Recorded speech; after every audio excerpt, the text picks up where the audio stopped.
Hello and welcome back, everybody. In today's video, we are going to find out if we can log in into Discord with our username or not. So without any delay, let's just dive right in and get started. So you can start by opening up Chrome for that, or directly go to the Discord application if you have that. I'm using a browser for now. And you can head over to their login page. So for that, from this particular interface right here, you can directly look out for the login option. Usually in the top right corner, tap on it in order to access your login page right there on your screen. So you can just head over there and go to the login page. So once you go ahead and access the login page, what you need to do is enter up a username.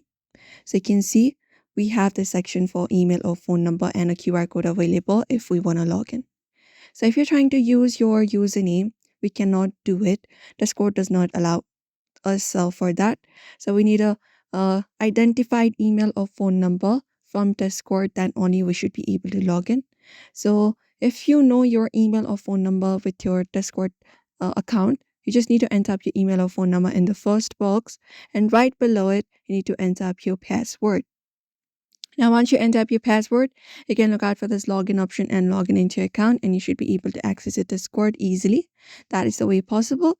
If you're trying to use username is identity verification thing, which you can use to connect with other people. You can basically share your username with other people easily, and then basically go ahead and access your account and chat with each other in Discord, like connect with each other in different servers available on Discord.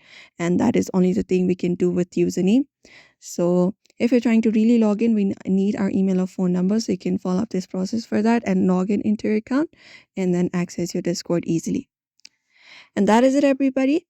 You can follow up this process for that. We hope this video was helpful. Give it a thumbs up and subscribe for more tips and tutorials.